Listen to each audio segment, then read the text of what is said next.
tayong umalis, hindi tuloy ako nakapagpaalam sa'yo, Nay. Ako, akala ko kasi natutulog ka pa eh. Eh, kuya, syempre, gusto ka ihatid.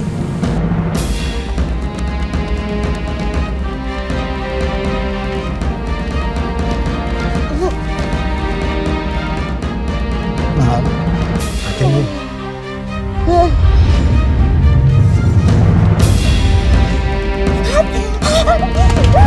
Huwag ka maingay, huwag ka maingay. Sige ka, pag nagising natin mo, papatayin ko kayo. Naintindihan mo ako? Sa'yo ba ako na-miss? Anong ginagawa niyo? Demonyo! Demonyo ka! Demonyo!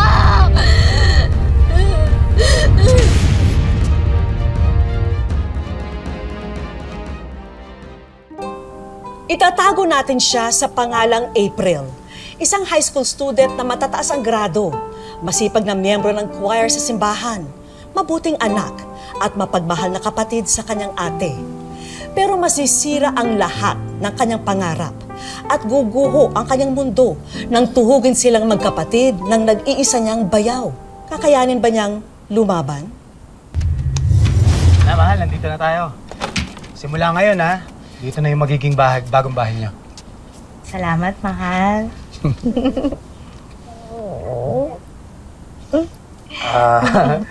Sorry, may audience nga pala tayo. Bunso, pasensya ka na. Ikaw nagdala ng gamit ko. Ano, okay ba sa'yo itong bago nating bahay? Tsaka, ang maganda, mas malapit siya sa school ko, tsaka sa simbahan, bayaw, kaya at least di na ako malilate sa mga klase ko tsaka sa choir practice. Pero, okay lang po ba sa inyo talaga, kahit na bagong kasal kayo? Ano ka ba? Huwag ka naman ganyan magsalita. Hindi ka naman ibang tao. Kapatid kita. At saka, ikaw ata ang paborito kong bunso. Oo naman. April, medyo... Pasensya mo na tong bahay ko, kasi medyo mali, tsaka walang ganong gamit eh. Okay lang ba? Ito lang ba, bayaw? Okay lang yan. Sanay na kami ni ate sa ganyan. Kuya ang itawag mo sa Kuya Jaime mo. Yun. Huwag nga bayaw. Kuya. Kuya. Ano? Ready ka na? Huwag ka maingay. Baka marinig tayo ni April. Ano ka pa? Tulog na yun. Oo. Ikaw gigising yun. Oo na. Sige, sige. Mahal?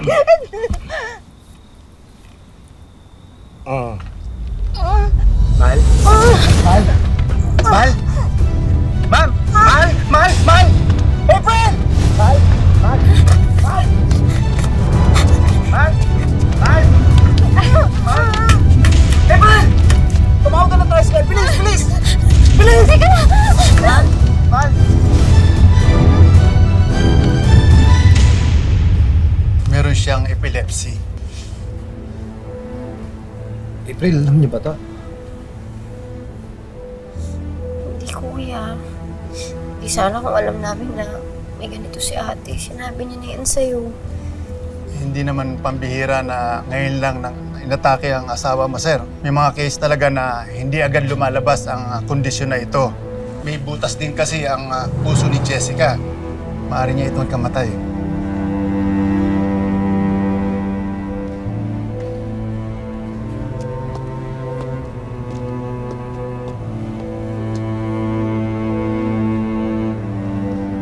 Mahal. Mahal. Eh, hindi ko talaga alam. Maintindihan ko kung gusto mo kong hiwalayan. Alam ko namang hindi kasama yung ganitong sitwasyon sa pagpapakasal natin. Mahal, hindi. Wala ka naman kasalanan ba?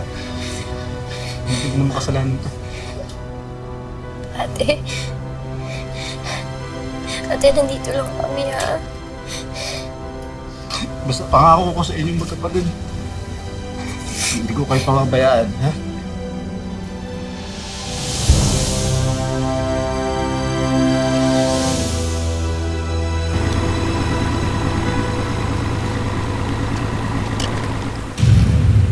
Mahal? Oh! Nagawa mo dito? Nagmamadali ka kasing umalis. Hindi tuloy ako nakapagpaalam sa'yo, mahal. Akala ko kasi natutulog ka pa eh. Sakali mo kailangan kong pahinga. Dapat di ka na pumunta dito eh. Eh, kuya, syempre, gusto ka ihatid. Ganun ba? Sit na nga sa akin. Hoy, girl. Yung mo na yung ate mo. Malamig ang hangin dito. Sige na, pahinga ka na ha. Pipil, ikaw na bahala sa ate mo ha. Ito na ako.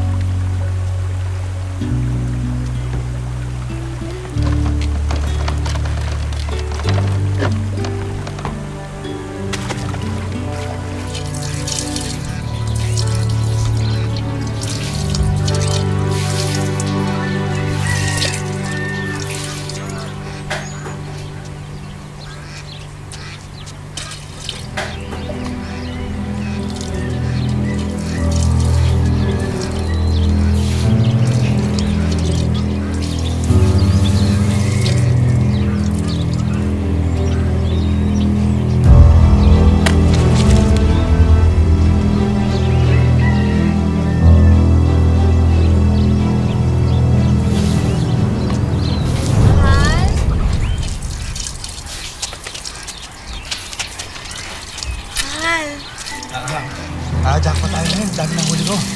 Makakapag-tabi tayo para sa gamot mo, mahal. Pasok ka sa loob.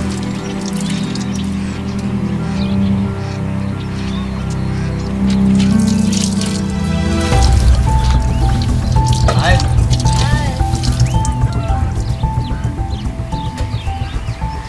Kamusta ka naman, April? Eto, ako pa din. Okay naman. Teka, bakit nga pala hindi na kita nakikita dun sa choir practice natin? Namimiss ka na namin dun. Ay, miss na ako sa choir eh. Kailangan ko na maghanap ng trabaho. Ah, talaga? Naku, sayang naman. Ano ka ba? Hindi naman ako kawalan eh. Ikaw pa. May malapit ka na maging soloist. Kuya!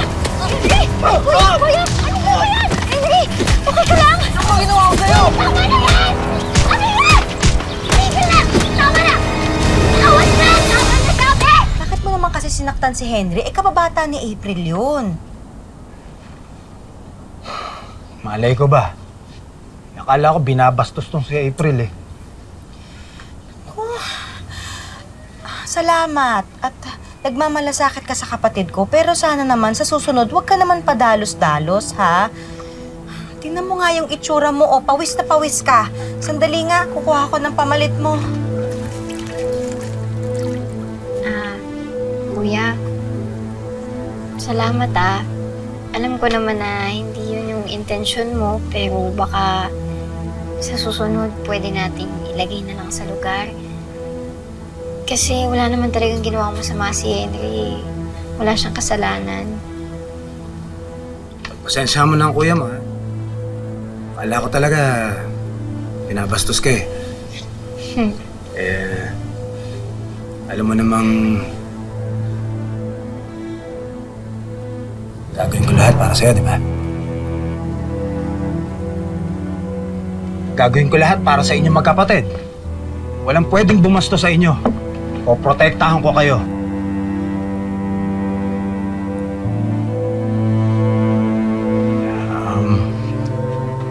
Ito na ba yung pamalit ko?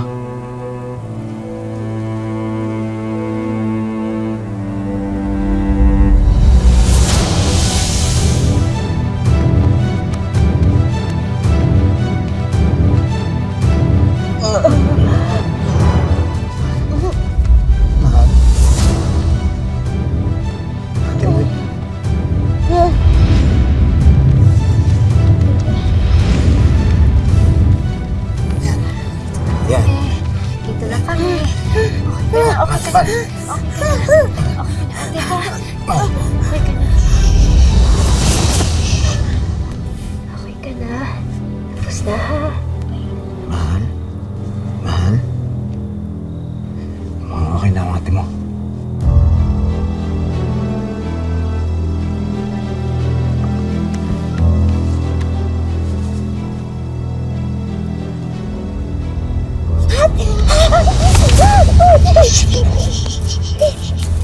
Huwag ka maingay, huwag ka maingay.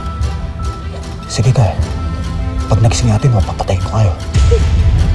Huwag ka maingay. Naiintindihan mo ako.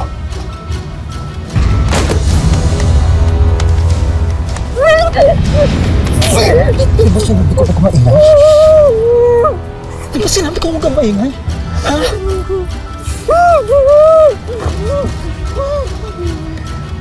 Nakikita mo to? Pag nagising yung ate mo, pare-pareho ko yung pasasabugin. Sabay-sabay kayong paglalamayan, ha? Naiintindihan mo? Ha? Shhh! Huwag ka nang inarte. Sige na. Sige na.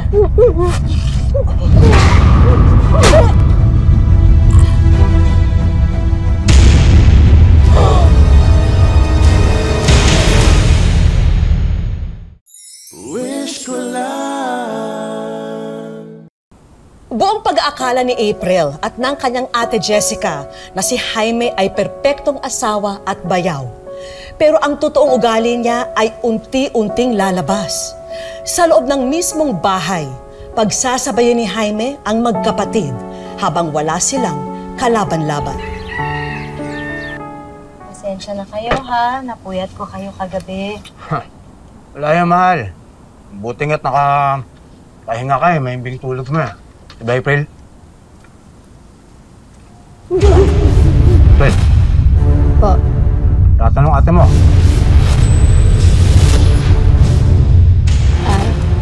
Bakit ganyan ka? Parang tulala ka. Masama ba ang pakiramdam mo, ha?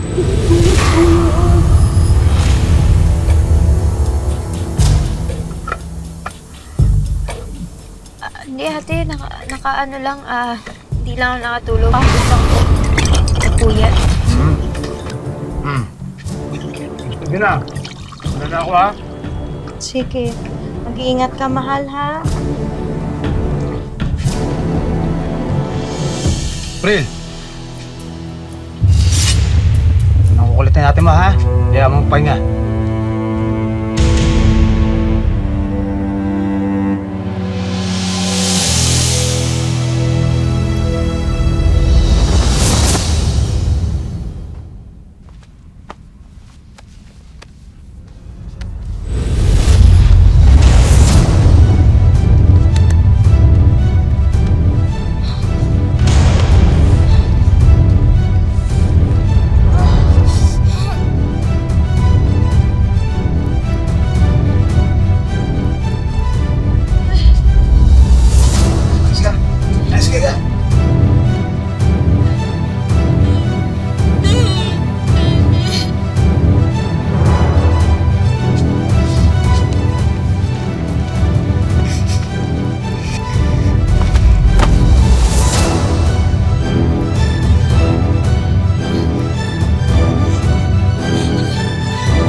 Al, napakasarap ng hapunan, ha?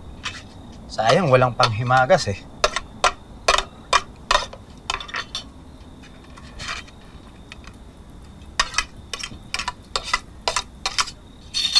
Ikaw na muna ang tumulong sa kuya mo, ha? Kami na dito. Masama kasi yung pakiramdam ko, magpapahinga na ako.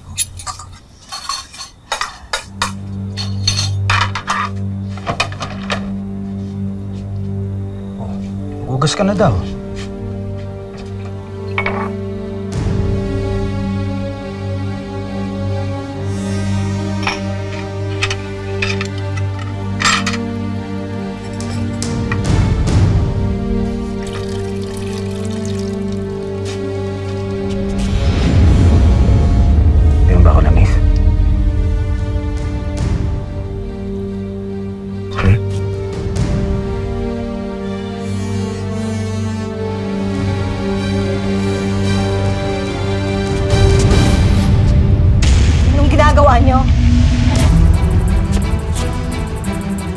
Hayupan ang ginagawa niyo!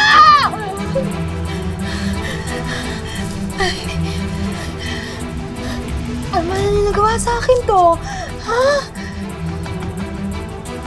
Nagmamahalan kami ni April, Jessica. Hindi. Yun ang totoo. Pasensya na.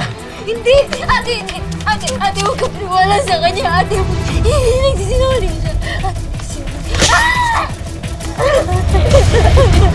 Kapatid kita, paano mo nagawa sa akin? Kapatid kita! Kapatid!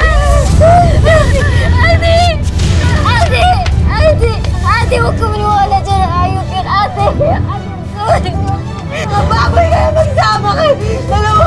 Magsama kayo dalawa! Ate! Ayok ka! Kasalanan mo to! Ikaw nito! Umibig!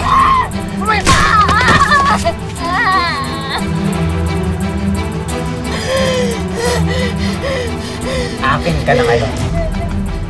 Ha? Sige. Subukan mo sumunod sa atin. Pag tumakas ka,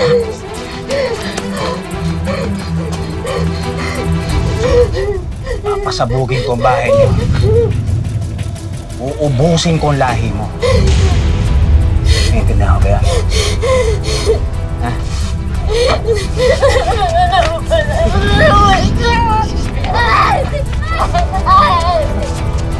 Kalang pamulat! Pasok!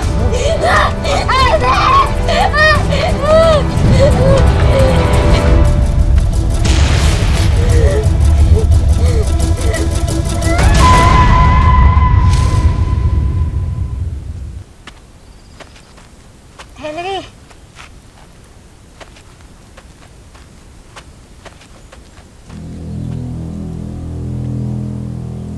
Ngayang bata-bata pa, saksakan ng landi. Sakit na nga yung kapatid. Inaagawan pa ng asawa. Walang kahihiyan. Parang akala mo mauubusan ng lalaki.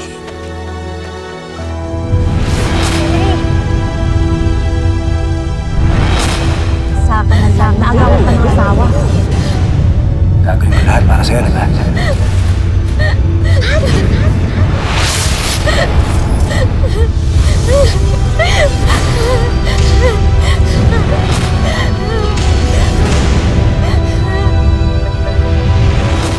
Dahil sa pananakot ni Jaime, napapatayin niya ang buong pamilya ni April, pinwersa siyang sumama ng lalaki.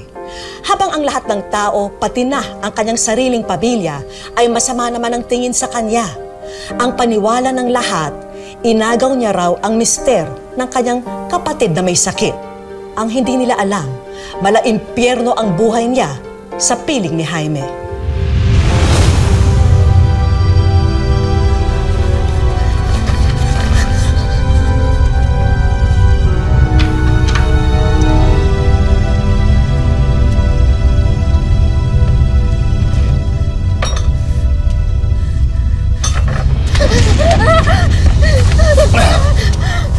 Tatakas ka? Walang pwedeng tumakas sa akin! Ha? Hindi ka rito. Hindi ka rito!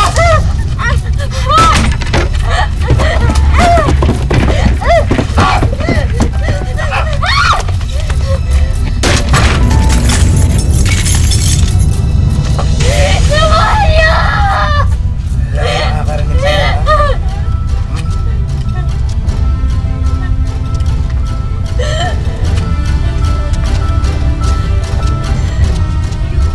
Demonyo ka! Demonyo ka! Demonyo!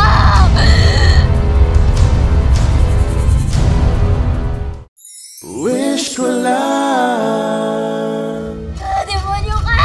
Demonyo ka! Demonyo!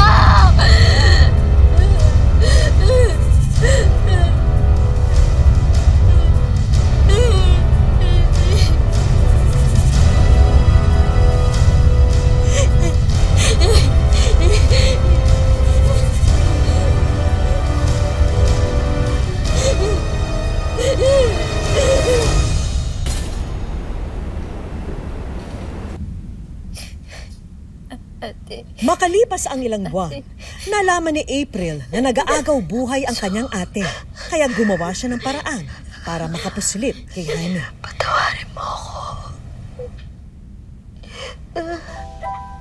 Patawarin mo ako. Dapat, umpisa pa lang, nakita ko na nasama ang balak sa'yo ni Jaime. Patawarin mo ako. Patawarin mo ako. Patawarin mo. Nagpapasok ako na demonyo sa buhay natin. Ate, pinuntaan niyo ako. Sabi niya kasi sakit, papatay niya daw ako. Tapos papatayin ka daw niya. Kaya, sorry. Sorry. Hindi ko... Sorry.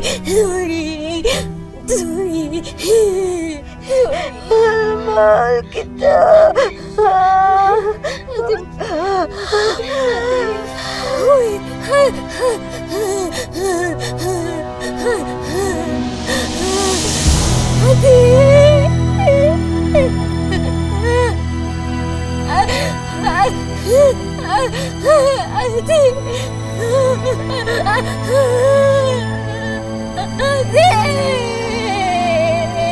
Ate, sorry.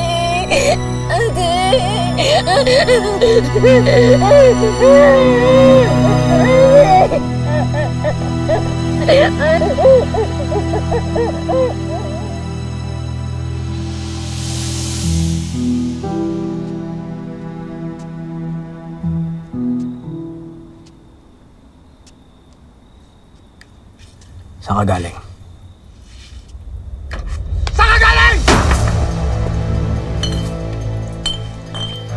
May pinuntaan ako sa labas.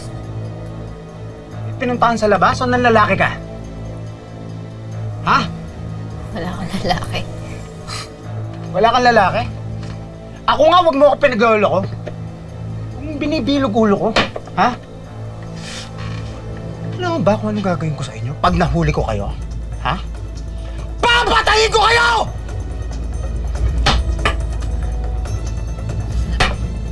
Ako? Papatay mo ako? Papatay mo ako! Hindi na kailangan dahil patay na si ate! Masaya ka na!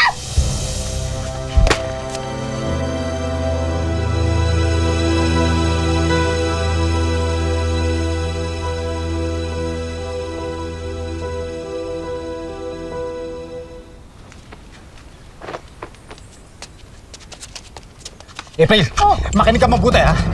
Pag may naghanap sa akin, sabihin mo wala ako dito. Sabihin mo hindi ako umuwi. Matagal na ako di umuwi dito. Bakit? Ano ba nangyari? Huwag ka na maraming tanong. Basta sundin mo na lang yung pinapagawa ko sa'yo. Wala ako dito.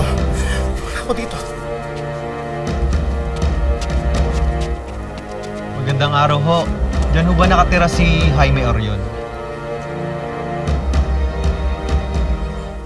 Mrs., dito ho ba yung bahay ni Jaime Orion? Andyan ho ba siya sa loob? Pwede namin siyang makausap.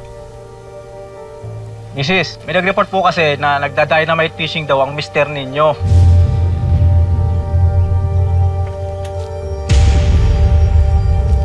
Sige ho, kung gusto niyo po siyang makausap. Sige! Tutuluyan ko to!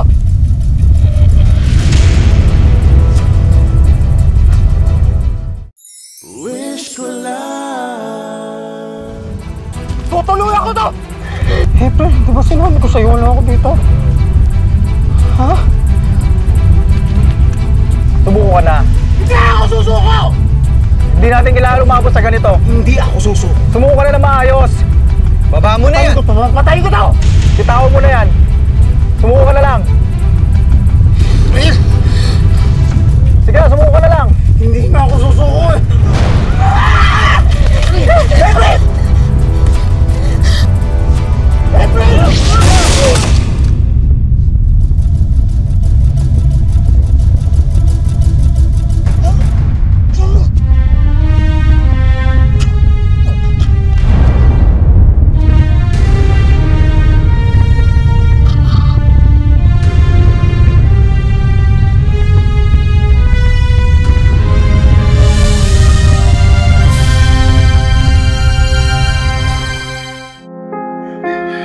Hindi naging madali para kay April na tanggapin ang kanyang naging kapalaran. 22 anyos lamang ngayon si April at nagbunga ng supling ang kanyang naging bangungot. Nasaktan ako, parang gumuho yung mundo ko. Lahat ng pangarap ko parang doon huminto. Tapos parang pati dignidad ko nawala na. Pero sa paglipas ng araw, natuto rin siyang magpatawad.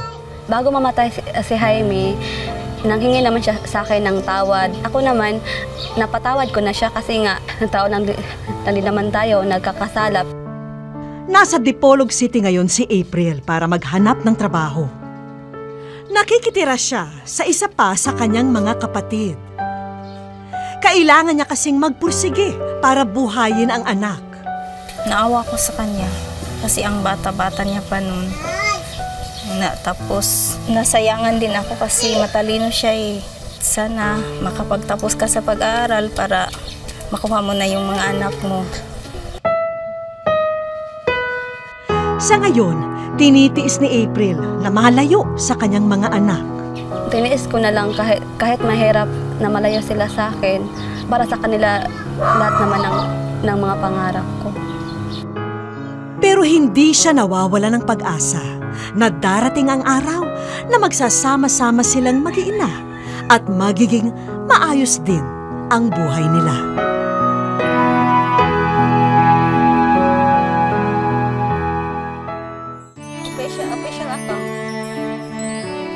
Nanghiram lamang daw ng cellphone si April sa kanyang kapatid para magpadala ng mensahe sa Facebook page ng Wish Ko Lang. Kaya't dito na rin kami sasagot. Kamusta ka na, April? Nakarating sa amin ang PM mo rito sa Facebook at bilib kami sa pagiging matatag mo kahit matitindi ang mga dinanas mong pagsubok. Kaya naman nandito kami ngayon para bigyan katuparan ang iyong mga wish.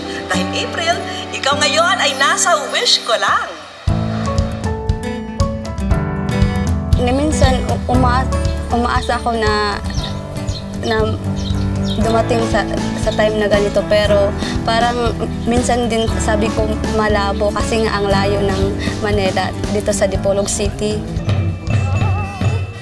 Isinama namin sa isang lugar si April para sa aming mga sorpresa at isang banda ang sumalubong sa kanya.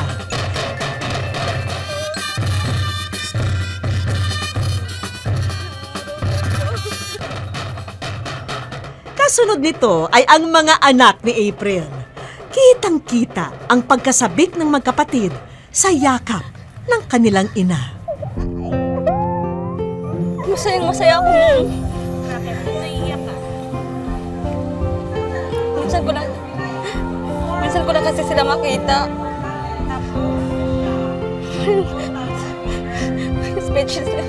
Wala akong masabi. Masaya na talaga ako.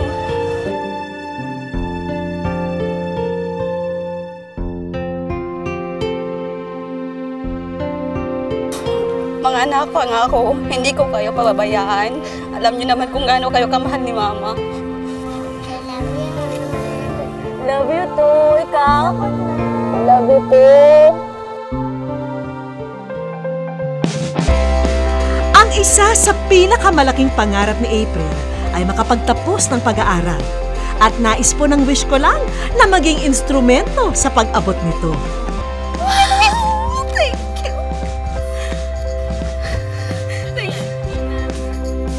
Ngayon, abot kamay na ni April na makapagtapos ng kolehiyo. Gift of knowledge para sa 4 years course. Thank you! Napakalaki. Abang buhay ko tong pasalamatan. Kasi nga, malaking tulong to sa akin at sa pamilya ko, pati sa mga anak ko. Gaano man kadilim o kahirap ang ating pinagdaanan, isipin natin na may Diyos na laging gumagabay.